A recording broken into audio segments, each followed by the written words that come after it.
저희 지금 통신사 하면은 통신사의 가장 강점은 무엇인가라고 좀 곰곰이 생각을 해봤을 때는 어떻게 보면은 통신사 기본적으로 네트워크망을 보유를 하고 있습니다. 그죠?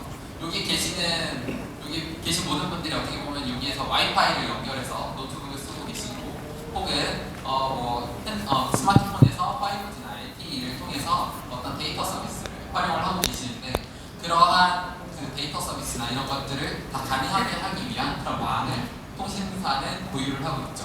그래서 보시면은 도대체 통신사가 가지고 있는 네트워크망이라는 게 도대체 어떤 건지를 다시 한번 재해석을 해보면은 우리가 이렇게 쓰는 트래픽들이 지나가는 어떤 도로망을 관리를 하고 있다라고 보시면 될 것 같아요. 그래서 지금 보시는 바와 같이 5G에서 이렇게 기지국을 통해서 이제 이렇게 좀 통신하는 그런 부분이라던가 아니면 우리가 지금 와이파이 붙어가지고 어떤 인터넷을 사용하고 있는 부분이라던가 이러한 부분들에 대한 네트워크망을 전체적으로 관리하고 있다고 보시면 될 것 같고 저희 자동차를 이용할 때 어떻게 보면은 서울에서 부산을 간다고 했을 때 소스에서 데스티네이션에 대한 그런 정보는 있지만 어떻게 가야 될지 길을 좀 찾아야 되잖아요. 네트워크도 마찬가지입니다. 어떻게 보면은 다들 데이터 서비스를 스마트폰을 이용할 때 자기가 어딘가에 있는 리퀘스트를 보내고 그거에 대한 리스폰스를 받아서 스마트폰에서 뭔가 정보를 보고 계시는 거거든요. 그렇다면은 소스와 데스티네이션의 정보를 얼마나 최단 경로로 좀 찾을 수 있는가, 그리고 어느 부분에서 어떤 정보 현상을 발생하고 있지는 않은가, 이러한 부분들이 어떤 네트워크망의 최적화 관점이 상당히 중요한 점입니다. 그래서 제가 약간은 살짝 가져온 주제들이 원래는 좀 중요한 것들이 이제 보시면은 어떤 네트워크 경로를 최적화하기 위해서는 도대체 우리는 어떠한 데이터를 활용해야 되고 통신사는 그 데이터를 어디에 보관을 하고 있는가, 그리고 무선 쪽에서는 이제 어떤 5G나 LTE 트래픽 수요와 관련된 데이터는 어떤 데이터를 보유하고 있고 그 데이터는 어디에 잡혀 있을까, 이런 것들이 상당히 지금 우리 KT가 AX를 추진하는 관점이 상당히 좀 중요한 문제라고 보실 수 있고 이런 것들을 하나씩 풀어가고 있다고 보시면 될 것 같습니다. 그래서 오늘 같은 경우에는 제가 좀 들고 온 주제는 아까 말씀드린 바와 같이 이런 기지국 트래픽 수요 예측 파이프라인을 구축한 그런 사례이고 여기서 이제 기지국 트래픽 수요라 하면은 저희 혹시 5G나 LTE의 기지국이라는 얘기를 많이 들어보셨을 거예요. 근데 그 기지국이라는 게 도대체 어떻게 생겨나먹었는지 좀 모르시는 분들도 있을 텐데 저희 상당히 이제 밖에 나가서 우리 어떤 건물의 옥상이나 이런 데 보면은 이렇게 생긴 어떠한 장비들이 쫙 설치가 되어 있는 그런 부분들이 있거든요. 이게 우리가 흔히 말하는 기지국이라고 보시면 될 것 같습니다. 그래서 이 기지국이 어떻게 구성이 되어 있냐면은 여기 보시면은 RU와 DU 이런 식으로 되어 있는데 이거는 제가 다음에 설명을 드리겠고, 이러한 기지국을 바탕으로 해서 저희가 쓰는 5G와 LTE의 어떤 트래픽 정보를 받아가지고 이렇게 좀 처리를 해주신다고 보면 될 것 같고, 이 기지국 트래픽 수요 예측이라는 게 왜 중요하냐 봤을 때는 우선 네트워크 품질 관리에서 상당히 좀 중요합니다. 왜냐하면은 어떤 일정 시간대에 혹은 일정 장소에 트래픽이 몰리게 되면은 그 트래픽 처리 속도가 상당히 지연이 발생할 수 있고, 우리가 흔히 생각하는 그럼 왜 이렇게 휴대폰이 갑자기 느리지? 왜 안 터지지? 이러한 부분들이 이제 약간 불만으로 올라올 수가 있죠. 그런 부분들을 사전에 미연에 이제 저희가 예측을 할 수 있어야지만이 어떤 네트워크 망에서의 그런 품질 관리를 잘 할 수 있게 되고, 그리고 또 추가적으로는 어떤 특정 장비에 계속 지속적으로 트래픽이 몰릴 수도 있어요. 근데 장비라는 건 어떻게 보면은 성능적으로서도 어떤 관리가 필요한 부분들이 있는데 이러한 성능 모니터링 관점에서도 이러한 기지국 트래픽 수요 예측의 문제가 상당히 중요하다, 이렇게 좀 공유를 드릴 수 있을 것 같습니다. 그럼 이 토론은 약간 여기까지 하고 좀 더 한번 더 들어가 볼게요. 저희가 지금 이 기지국 트래픽 수요라고 했는데 이 수요라는 게 도대체 그러면 데이터적으로 어떻게 정의를 할 수 있는가라고 봤을 때 일단은 저희가 이 트래픽이라는 걸 한 번 더 드릴다운해서 이해를 할 필요가 있습니다. 저희 지금 보면은 핸드폰을 가지고서 뭔가 데이터를 약간은 문자 메시지를 보낼 경우도 있고 아니면 유튜브를 시청하는 경우도 있어요. 근데 이 부분은 서로는 실질적으로는 좀 나눠서 접근을 할 수도 있습니다. 여기에 보시는 바와 같이 약간은 우리 약간 핸드폰이 이제 기지국 쪽으로 어떠한 요청을 하게 되면 이거는 업링크라고 부르게 되고, 그다음에 기지국이 이제 반대쪽으로 이렇게 핸드폰 쪽으로, 스마트폰 쪽으로 데이터를 내려주는 부분은 다운링크라고 보시면 될 것 같습니다.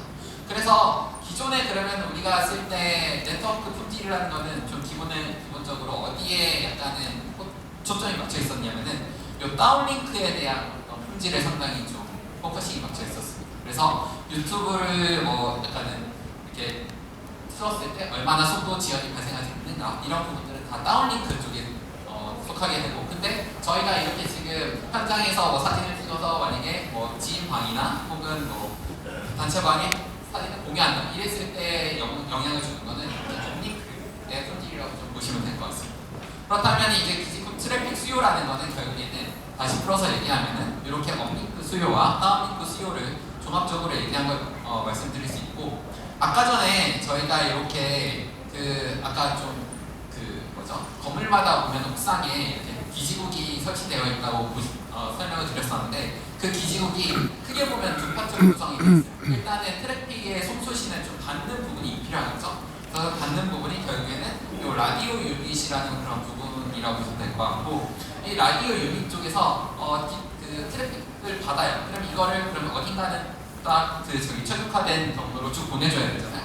그런 부분에 대한 판단은 이 디스트리뷰티드 유닛이라는 곳에서 담당을 하신다고 보면 될 것 같습니다. 그리고 이러한 기지국 트래픽 수요를 예측하는 측면에서 저희가 이제 데이터를 다루는 입장에서 그럼 도대체 어떠한 데이터가 실질적으로 중요한 데이터냐라고 했을 때 두 가지 데이터가 중요합니다. 첫 번째는 저희 그냥 쉽게 생각했을 때 내가 만약에 유튜브를 본다 했을 때 실시간으로 뭐 초당 얼만큼의 바이트를 내가 받아야 되는지, 이 실질적으로 받는 송수시되는 바이트의 양, 그리고 요건 이제 어떤 때 보면 유저 관점에서의 좀 중요한 그런 지표라고 볼 수도 있고 에어맥이라고 하는데, 그리고 두 번째는 이 트래픽을 받아서 처리하는 기지국 입장에서는 기지국은 기본적으로 어떠한 우리 대역폭이라는 어떤 자원을 가지고 있어요. 근데 그 자원을 일부 약간은 할당을 해서 우리가 이렇게 트래픽을 처리를 해주는 그런 원리이거든요. 그러다 보니까 이 기지국이 도대체 어느 정도의 자원을 할당을 해서 우리가 지금 이렇게 좀 요청하는 트래픽을 처리할 수 있는가, 이러한 부분이 이렇게 리소스 블락이라는 어떠한 데이터로서 설명이 됩니다. 그래서 지금 트래픽 수요를 어떤 예측함에 있어서는 두 가지 데이터가 상당히 이제 상당히 중요하다고 좀 설명을 드릴 수가 있고, 자 그렇다면은 저희가 이제 와이번스는 어느 정도 설명을 들었으니까 이 기지국 트래픽 수요에 영향을 주는 X 변수를 한번 좀 살펴보도록 할게요.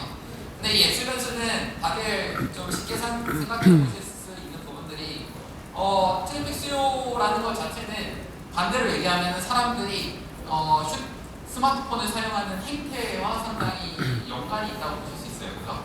그래서 보시면은 시간대에 따라서 어떻게 사용을 하고 있는가, 핸드폰을, 혹은 공간에 따라서 어떻게 사용을 하고 있는가, 이 두 가지를 좀 볼 수 있는데, 일단은 한번 시간대에 대해서 한번 저희가 데이터를 뽑아본 거를 가져왔습니다. 보시면은 X축은 시간대예요. 저희 하루에 어떤 0시부터 해서 24시까지의 시간대고, 여기 범례 같은 경우에는 여기서 설명드린 보시는 바와 같이 요일 정보입니다. 네, 딱 보시면은 저희가 다들 자기의 그런 어떤 생활 패턴을 고려해봤을 때 핸드폰을 언제 제일 많이 보죠? 생각해보면은 아마 출근 시간대, 그렇죠? 그리고 아마 퇴근 시간대 좀 많이 볼 거라고 예상됩니다. 그래서 그런 게 딱 잡히죠. 보시면은 7시에서 8시일 때 이렇게 어떤 트래픽에 대한 수요가 확 튀는 것을 좀 볼 수가 있고, 퇴근 시간대에 더 튀는 거죠. 퇴근 시간대에 좀 더 튀는 걸 볼 수가 있고, 그리고 참 우리나라 사람들이 참 이게 집중력이 또 좋아요. 보시면은 출근 시간대 이렇게 트래픽 수요가 확 폈는데 여기 9시나 딱 10시쯤 되면은 갑자기 트래픽 수요가 확 줄어요. 이때는 다들 뭐 하고 있다? 다들 업무를 이제 수행을 하고 있다. 그렇기 때문에 상대적으로는 우리 무선 핸드폰을 보면서 어떤 트래픽을 발생시키는 부분이 상대적으로 적다. 이런 것들이 좀 패턴으로도 보일 수 있고, 그리고 또 여기 보시면 확실히 퇴근 시간대에 다들 이제 연락해가지고 저녁에 어떠한 계획을 세울지 이렇게 좀 통화를 많이 하거나 뭐 카톡을 하거나 그런 것 때문에 이렇게 좀 트래픽 수요가 있는 걸 좀 볼 수가 있고, 그리고 요일적으로 봤을 때도 상당히 좀 재밌어요. 요일적으로 보니까 여기 보시면은 주말이 여기 갈색이랑 분홍색이거든요. 보시면은 아침 시간대에 확실히 주말에 사람들이 잘 쉬고 있는 것 같습니다. 잘 쉬고 있는 게 좀 보이는 것 같고, 오히려 약간 좀 보면은 평일 시간대 이렇게 보시면은 주말 때 여기가 이제 갈색 선이 약간은 그 토요일인데 토요일 시간대 토요일 날 낮 시간대에 약간 상대적으로 트래픽 수요가 놓이는 것 좀 볼 수가 있고, 또 좀 약간은 그 다음 날을 좀 약간 또 토요일이나 일요일 저녁 때 약간 상대적으로 트래픽이 좀 빠지는 것도 볼 수가 있습니다. 그리고 이거는 저희가 이제 공간적으로 한번 봤어요. 앞에는 시간적으로 봤다면은 공간적으로 본 건데, 이게 옆에서 이게 X축은 똑같아요. 0시부터 24시고 Y축이 이제 하나하나가 그 로우가 다 기지국이라고 보시면 될 것 같고, 요 그 컬러에 대한 코딩이 어떻게 되냐면은 붉은색으로 갈수록 어떤 그 기지국의 트래픽에 대한 수요가 많다고 보시면 될 것 같습니다. 근데 이게 도대체 여기 그러면은 위에 때 이렇게 좀 있는 기지국들이 어떻게 보면은 약간 상대적으로 평일날에도 그러니까 낮 시간대 그러니까 새벽 시간대 빼고는 모든 시간대에 트래픽 수요가 많고, 여기는 상대적으로 모든 시간대에 트래픽 수요가 적네? 라고 좀 볼 수 있는데, 이게 딱 찾아보면은 이런데 이게 보시면은 이렇게 종강역 부분이나 이런 데 딱 보면은 5G나 LTE에 대한 어떤 기지국들이 많아요. 근데 여기는 상대적으로 이렇게 위에서 보시는 것 같이 어떤 모든 시간대에 트래픽 수요가 많고, 여기 밑에는 하나 예시로 가져왔는데 의량리 해수욕장 같은 데, 이런 데는 이제 아마 주말에는 좀 수요가 있을 텐데 평일날 같은 데는 이런 식으로 약간 모든 시간대에 약간 잠잠한 수요를 좀 보일 수가 있겠죠.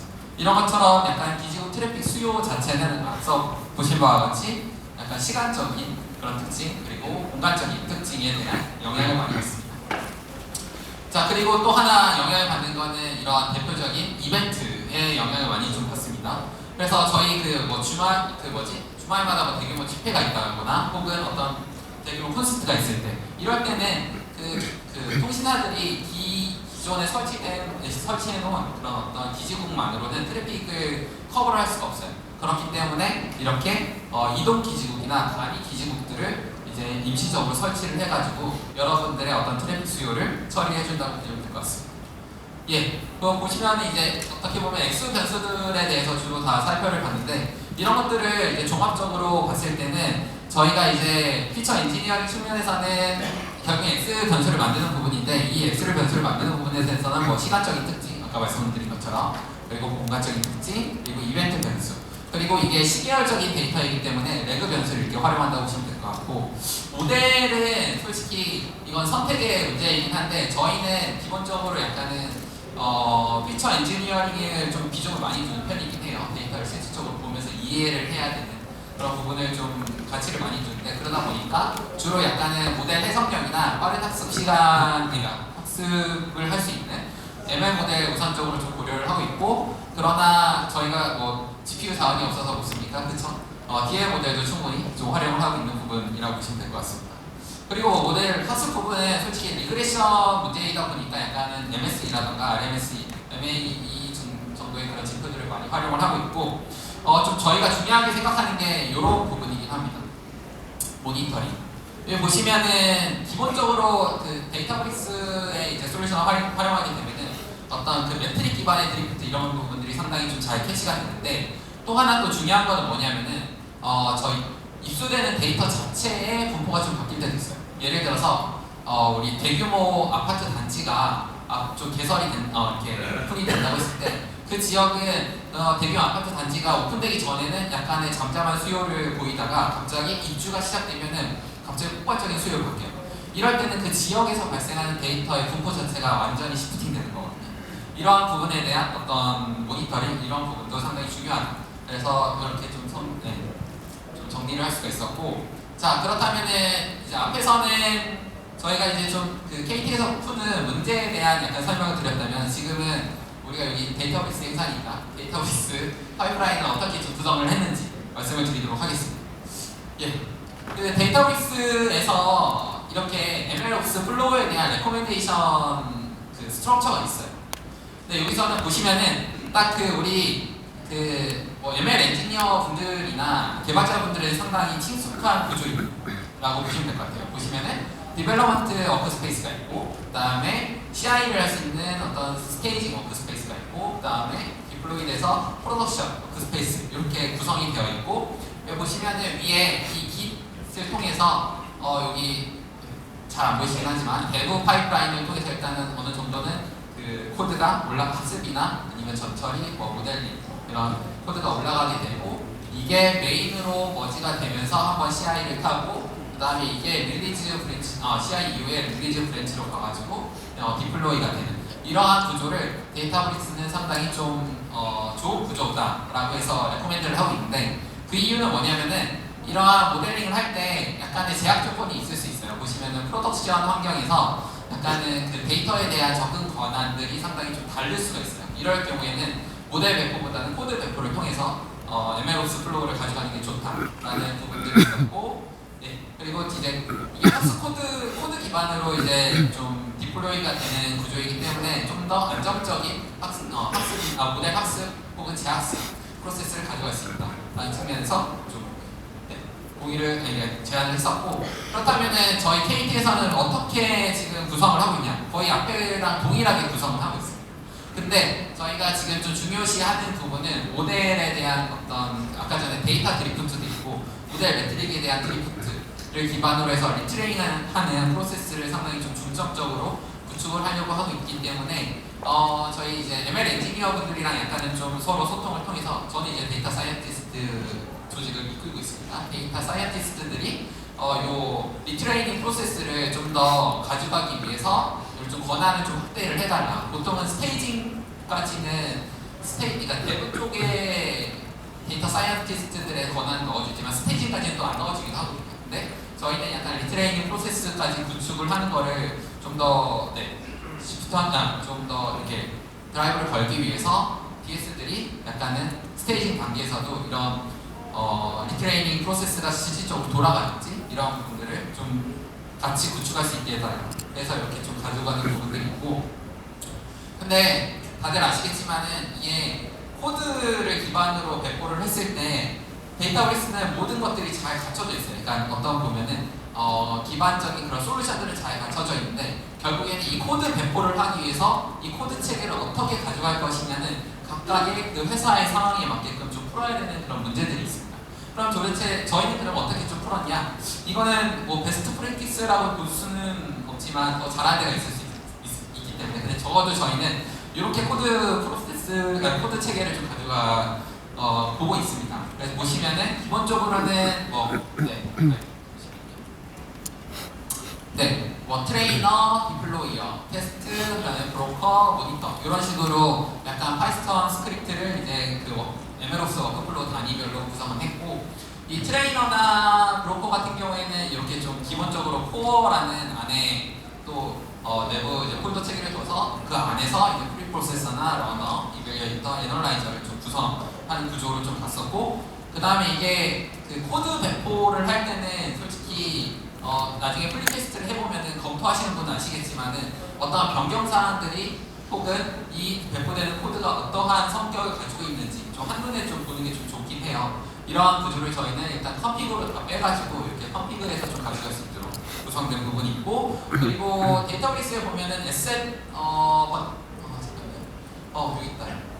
데이터베이스 에셋 번들이라는 기능을 활용하면 워크플로우를 저희가 CLI 단계에서 컨트롤할 수가 있거든요. 이러한 부분들을 이제 저희가 이렇게 좀 가져갈 수 있도록 구성을 해놓은 부분이 있습니다. 그래서 추가적으로 좀 보시면은 이거는 다들 쉽게 아시는 구조라서 좀 설명을, 트레이너나 인퍼런스는 다 기본적으로 이런 구조를 가지고 있죠. 프리프로세서, 그다음에 러닝하고 이밸리에이션하고 분석하고 이런 과정을 거치고 있는데, 저희가 하나 좀 중요한 게 뭐냐면은 보통 그 데이터 사이언티스트들이 같이 이제 코드를 이제 ML 엔지니어들이랑 같이 작업을 할 때 하나 약간은 좀 항상 실수하는 부분이 뭐냐면은 이런 프리프로세서를 동일한 프리프로세서를 서로 가져가야 되는데 이런 부분들을 좀 챙기지 못할 때가 있어요.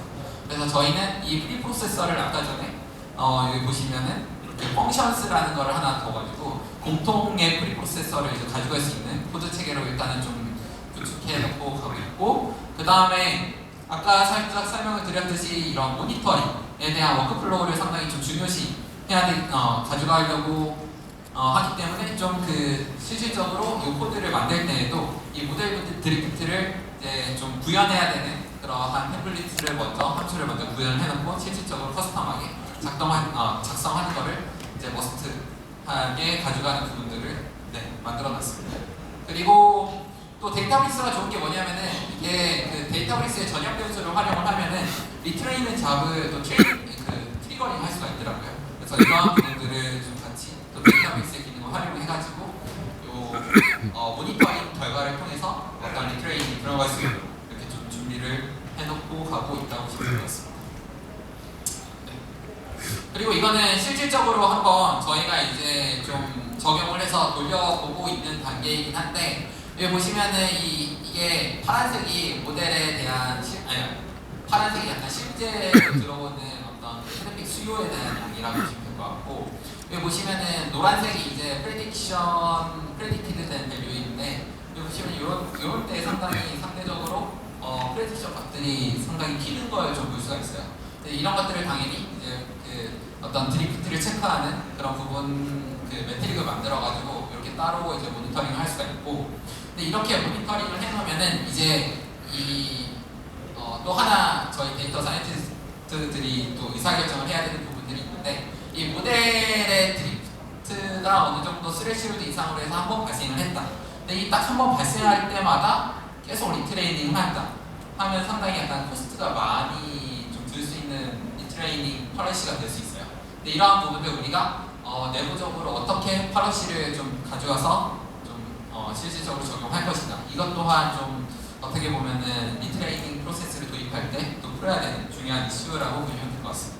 근데 이럴 때 좀 도입할 수 있는 게 뭐냐면은 우리 산업공학에서 흔히 이제 제조공학 쪽에서 좀 약간 다루는 주제 중에 하나가 우리 SPC라는 또 개념이 있죠. 그래서 Statistical Process Control이라는 개념을 가지고 해서 이 우리가 보이는 이 모델에 대한 드리프트 매저의 어떤 변화가 일정 분포를 어느 정도는 지금 지키고 있는지, 혹은 그 분포에서 어느 정도 드리프트가 발생하는지, 이러한 측면에서도 약간은 통계적으로도 접근할 수 있을 것이라 이렇게 좀 생각을 하고 있습니다.